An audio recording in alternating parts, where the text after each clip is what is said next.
et il va nous parler donc d'impérialisme linguistique. Voilà, donc la parole est à Henri Georges. Merci. Je dirais d'abord que Yves Persson estimait que la France est le pays d'Europe, du RSS excepté, qui jouit de la plus grande richesse linguistique. Et il énumère l'ensemble des langues de France. Je passe sur cette énumération puisque tout le monde sait de quoi il s'agit.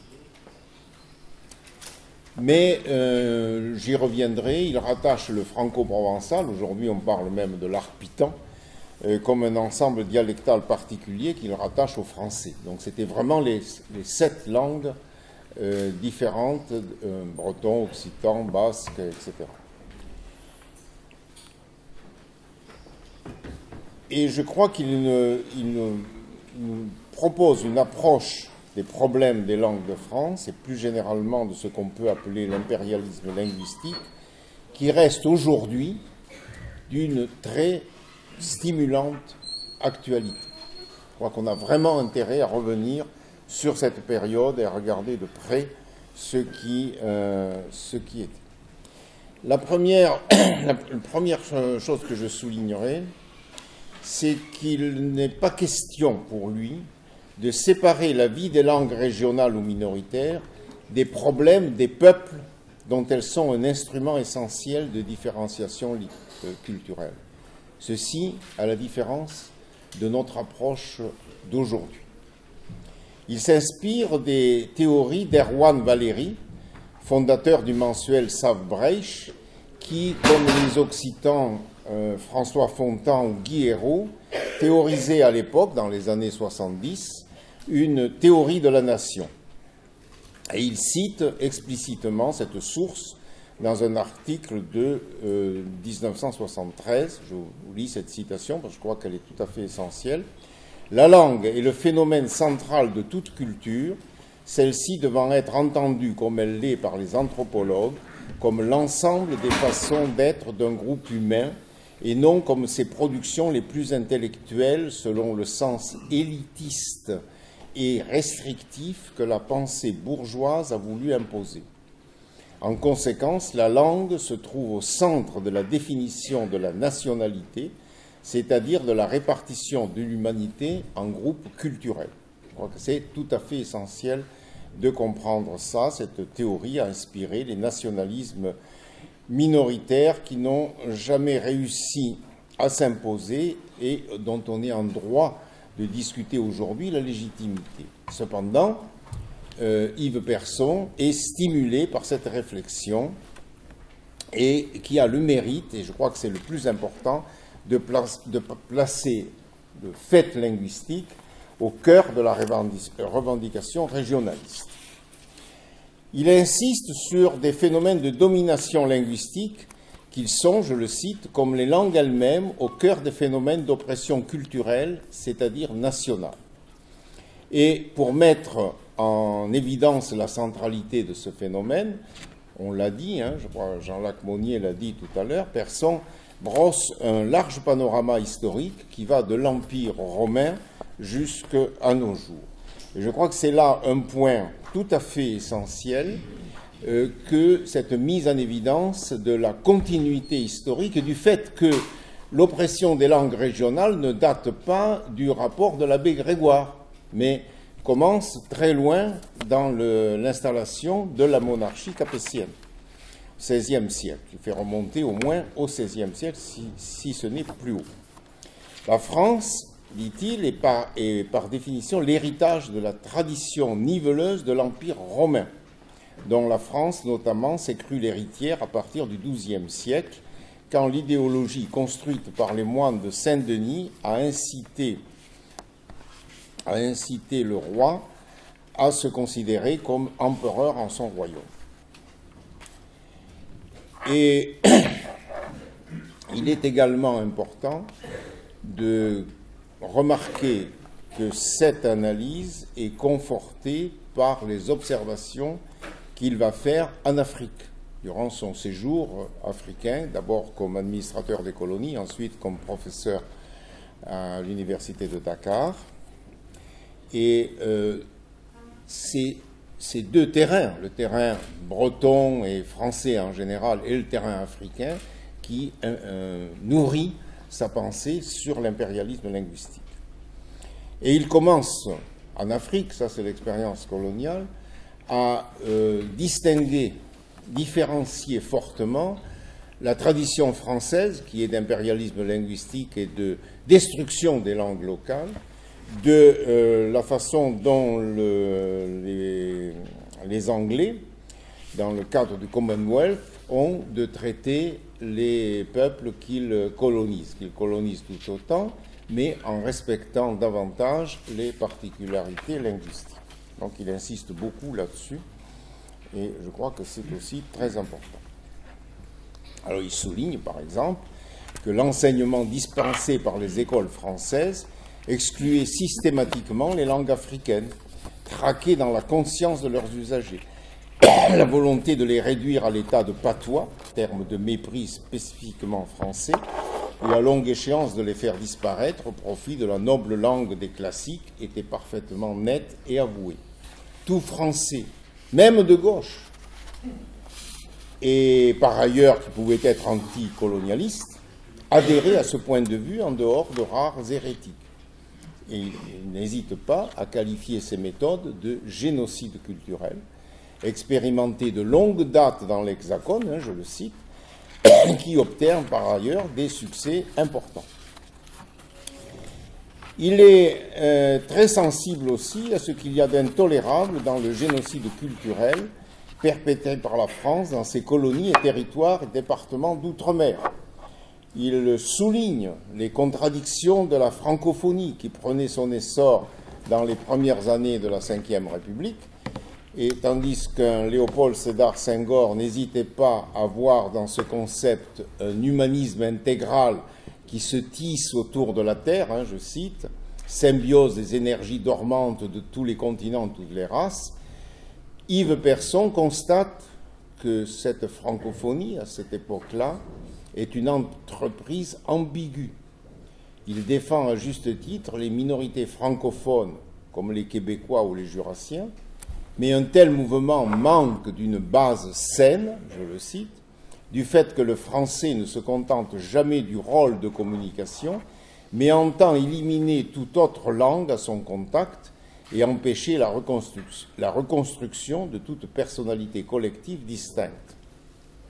Et il dit que la francophonie risque de devenir une grave manifestation de néocolonialisme. Aujourd'hui, la situation est un peu différente. C'est à l'intérieur de la francophonie même que la politique linguistique de la France est critiquée, à juste titre.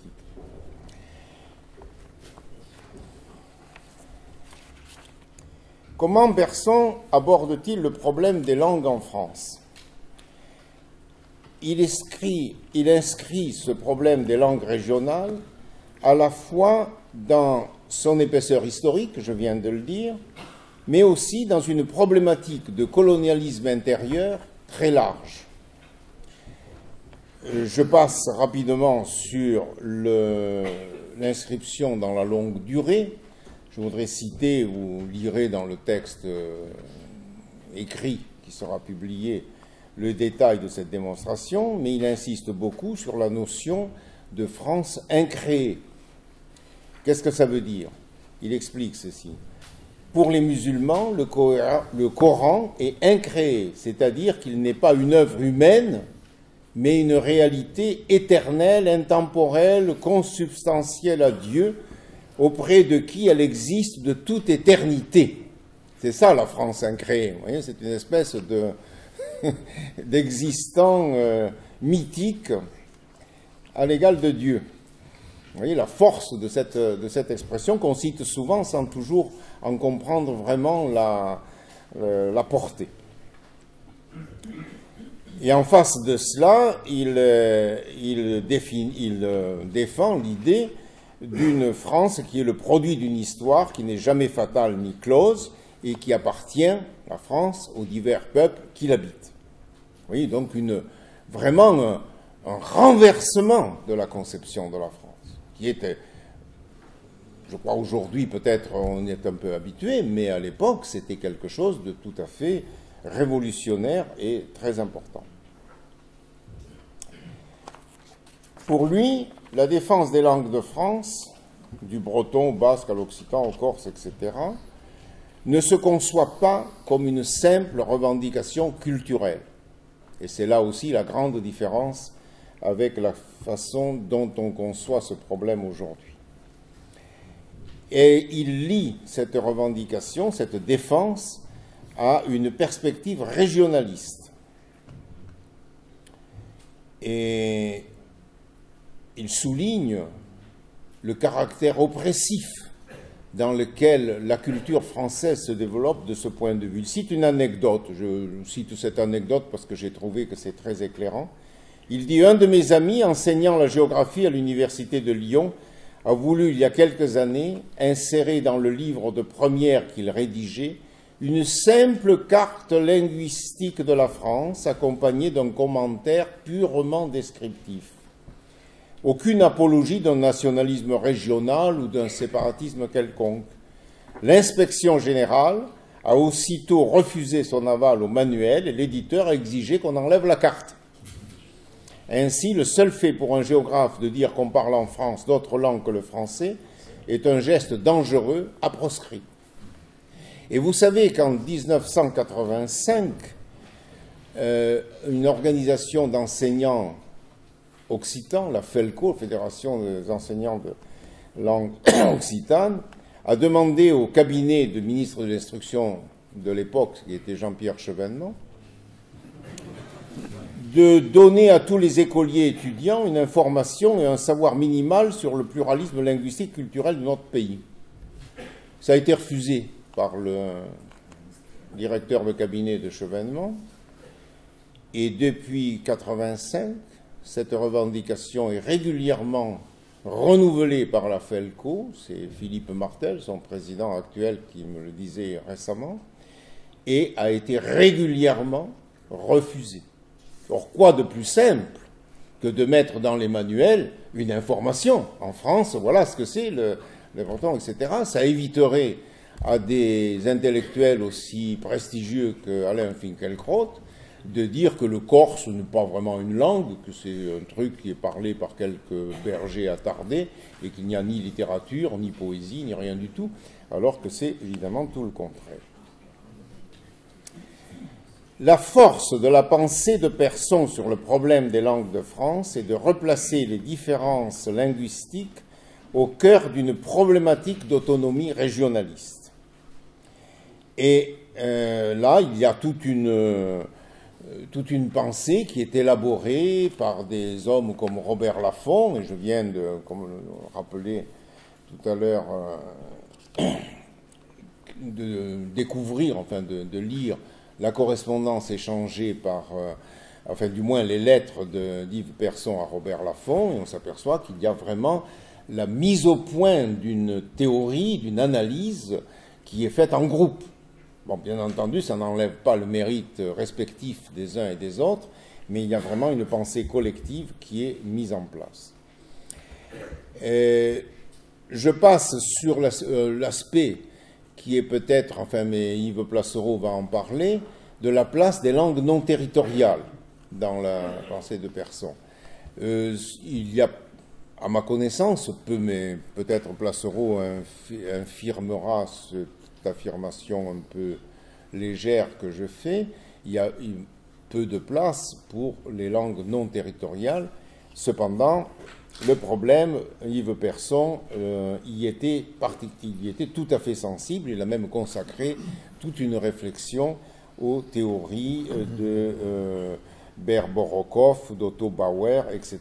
Mais je passe là-dessus puisque tout à l'heure, Placereau va nous faire un exposé plus autorisé que ce que je pourrais dire sur ce sujet.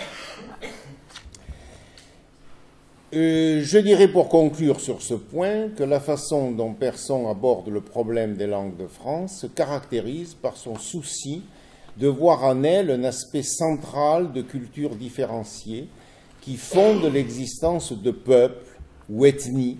À l'époque, cette expression était courante, et à partir de là qu'il est légitime de construire un régionalisme nationalitaire qui s'inscrit dans un mouvement mondial et permet d'esquisser un socialisme moderne. C'est ça la perspective dans laquelle Persson place cette problématique. Donc, il estime que le régionalisme est un problème mondial qui se pose à l'humanité au moment où les États nationaux, en dehors de 2 ou 3 super-États, souvent plurinationaux, s'avèrent dépassés et incapables de mener l'humanité dans l'ultramodernité. Nous en savons quelque chose aujourd'hui. Il distingue 2 types d'actions pour moderniser la France. La nécessité de réaliser un régionalisme politique qui vise un développement équilibré des différents espaces du territoire permettant à une région de défendre ses ressources naturelles et humaines, alors que la logique du développement centralisé se réalise au prix de la destruction totale de certaines régions. Cela suppose la lutte contre tout État centralisé, fût-il homogène ethniquement. Nous en savons quelque chose. Aujourd'hui, on renonce à un certain nombre de lignes de TGV, c'est le gouvernement central qui renonce. Celle, par exemple, reliant Montpellier à Barcelone ou en Bretagne, je crois que vous avez un problème semblable. Deuxième chose, deuxième exigence, la nécessité d'un régionalisme nationalitaire. Alors aujourd'hui, on n'en parle plus. Qui revendique le droit à la vie d'un groupe humain en tant que tel. Il ne concerne que les minorités qui ont à affronter, en plus des problèmes économiques et sociaux, l'action de l'État visant à détruire leur culture. Je regarde la montre, mais je ne me rappelle pas à quel moment j'ai commencé. Encore 5 minutes. J'ai encore 5 minutes. Bon, j'en prends 6. Ouais, bon, entre 5 et 10. Parce que c'est vous. Les Bretons sont d'une générosité qui a toujours fait mon admiration. Ça dépend avec qui. Ouais. Merci. Alors, donc, le régionalisme nationalitaire, il ne concerne que les minorités qui ont affronté, en plus des problèmes économiques et sociaux, l'action de l'État visant à détruire leur culture, c'est-à-dire leur identité collective, c'est-à-dire fait acte de génocide culturel. Et il précise, la revendication nationalitaire est à l'opposé du nationalisme. Il ne s'agit pas de micro-nationalisme, mais de régionalisme, c'est-à-dire dépasser le nationalisme. Il dit que cela existe en Allemagne, en Suisse, que l'Italie commence à s'orienter dans ce sens, que dans la gauche espagnole, le projet de cela est inscrit, autonomie des Catalans, des Basques et des Galiciens. Il n'aura pas eu le temps de voir la réalisation, puisque malheureusement il est mort avant, mais il avait vu juste. C'est-à-dire qu'il s'appuyait sur les positions de la gauche espagnole. Je dirais, moi, aujourd'hui, que ce programme de construction fédérale des États qui composent l'Europe est toujours actuel.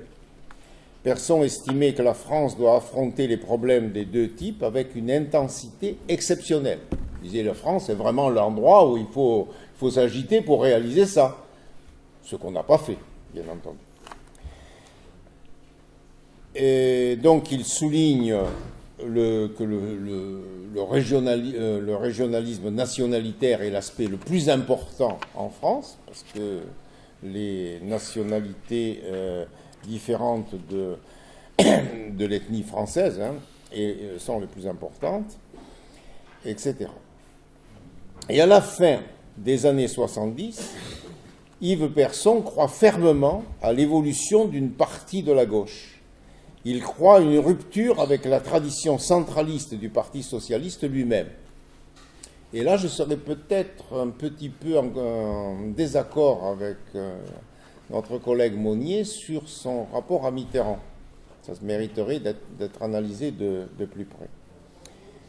Les années 70, c'est le moment où je travaillais avec lui dans une commission du Parti socialiste, commission qui accueillait des non-socialistes. Persson était socialiste, moi je ne l'étais pas, et d'autres ne l'étaient pas non plus. Commission animée par Louis Le Pinsec et Dominique Tadei, tous deux rocardiens, sur ces thèmes. Et nous préparions à l'époque un grand colloque sur les peuples de France, qui devait se tenir à Toulouse en 1980, sous la présidence de François Mitterrand, alors premier secrétaire, dans le cadre de la mise en place de la campagne pour les présidentielles de 81. Ces réflexions étaient soutenues par les responsables du courant rocardien. Ce colloque de Toulouse, ce grand colloque sur les peuples de France présidé par François Mitterrand, n'a jamais eu lieu. Et il n'a jamais eu lieu et à la place, on a eu un projet médiocre, rédigé à la hâte, on ne sait trop par qui, pour la campagne électorale, projet publié par les éditions Entente sous le titre « La France au pluriel » et qui a été très vite oublié et qui ne méritait rien d'autre. À l'époque, nous espérions, Yves Persson espérait vivement, que la victoire socialiste à la présidentielle de 81 ouvrirait la possibilité d'une réalisation des utopies du régionalisme politique et du régionalisme nationalitaire. C'était oublier que l'homme sur lequel reposaient ces espérances, François Mitterrand, s'en souciait fort peu. Au congrès de Metz en 1979, François Mitterrand rompra son alliance avec Michel Rocard, qui soutenait cela. Je l'ai entendu encore l'autre jour dans une émission de France Culture, Michel Rocard regrettait que la France ne soit toujours pas régionalisée. Et Mitterrand donc rompra son alliance avec les Rocardiens pour former un bloc majoritaire avec le groupe de Jean-Pierre Chevènement. Et le régionalisme politique, comme le régionalisme nationalitaire, deviendront des notions renvoyées dans les oubliettes de l'histoire. On aura la décentralisation de Gaston Defferre, et lorsque j'obtenais de Jacques Lang, à la suite du rapport qui m'avait été confié sur le conseil de Louis Le Pinsec à Jacques Lang, parce qu'il fallait faire quelque chose, sur la langue régionale. Mitterrand, un jour, en conseil de ministres, il dit qu'il faut faire quelque chose. On avait fait des promesses, donc il faut faire quelque chose. Alors Le Pinsec a dit s'adresser à Jourdan. Et c'était la conséquence de cette commission à laquelle je faisais allusion, qui devait préparer ce grand colloque. Donc j'ai fait mon rapport, et j'avais proposé, après l'avoir remis, qu'on en débatte dans les régions. Et moi, je comptais faire un petit tour des régions et me faire une publicité personnelle aussi, c'était amusant. Et je me voyais interdit. Donc le ministère a accepté, Jacques Lang a dit oui, c'est une bonne idée. On a nommé un énarque pour m'accompagner dans ces trucs, prendre des notes sur ce que le peuple voulait dire dans ces débats. Mais, ce débat était interdit en Alsace par un préfet centraliste. En Corse, par un conseiller à l'Élysée, dont Edgar Pisani me disait un peu plus tard qu'il était un représentant du clan. Je ne sais pas quel clan, mais enfin un des clans de Corse. En Bretagne, cette discussion a eu lieu, dirigée et manipulée par un directeur général, régional des affaires culturelles, ancien administrateur des colonies, dont les militants bretons disaient qu'il avait une sagaie dans le dos, n'est-ce pas ? Comme ça. Donc c'était manipulé de façon à ce qu'il n'en sorte rien de sérieux. Voilà le résultat de ces souhaits de Persson, et évidemment, c'est une immense déception qui en a suivi. Aujourd'hui, les idées défendues par Persson et ses compagnons de lutte de l'époque gardent, je crois, toute leur valeur et sont pour nous vraiment un bain de jouvence et une raison de persévérer dans le combat pour inscrire la diversité linguistique et culturelle dans un projet de société globale. C'est ça qui est important. Ces analyses sur l'anthropologie linguistique ont été confirmées et renforcées par l'évolution de la pensée au niveau planétaire. Cependant, la France n'est certes pas à l'avant-garde de ces avancées, engoncée comme elle est, Tanguy Louarn le rappelait tout à l'heure, il y a un instant, par des interminables et poussiéreux débats sur la ratification de la Charte européenne refusée par le Conseil constitutionnel, dont la composition est étrange, n'est-ce pas, avec ses anciens présidents et quelques autres personnes dont on sait d'où elles sortent. Et ce ne sont certes pas les travaux engagés par le ministère de la réforme de l'État et de la décentralisation autour de ce soi-disant acte 3 de la décentralisation qui résoudront les deux grands ensembles de problèmes, régionalisation administrative et régionalisation nationalitaire, qui a été identifié par personne. Cependant, dans la réalité de la vie de notre pays, les options du régionalisme nationalitaire sont plus que jamais d'actualité. Elles doivent être reprises dans leur pleine ambition et adaptées à notre temps. Elles peuvent ouvrir la voie d'une construction européenne démocratique, c'est ça qui est important, et assurer l'avenir de notre continent. C'est rien. L'Europe est menacée par cette absence de fédéralisme et de régionalisation. La crise que nous vivons n'est pas seulement économique et politique, elle est plus profondément causée par une insuffisance intellectuelle et par une absence de courage politique. Là, je m'adresse directement au président actuel de la République française, quand je parle d'absence de courage politique. Nous devons rester fidèles à l'exemple que nous donne Yves Persson, inventer de nouvelles formes d'exercice de la démocratie, d'autres modèles de développement, associant la renaissance des langues et cultures dites régionales aux initiatives locales de transition industrielle et énergétique. Inventer une agriculture où l'homme travaille avec la nature et non contre elle. Au lieu d'engager de stériles conflits avec l'Allemagne, il serait plus juste et plus efficace de chercher à comprendre par quels moyens nos voisins d'outre-Rhin ont su créer les conditions d'une croissance régionale durable. Au lieu de mépriser ce que réussissent nos voisins italiens, il serait urgent de comprendre la logique des réussites d'un développement s'appuyant sur un vigoureux sentiment d'appartenance à une identité régionale forte. Voilà les objectifs que m'inspire cette relecture des articles d'il y a 30 ans d'Yves Persson. Nous sommes en pleine actualité et nous avons devant nous les combats les plus décisifs.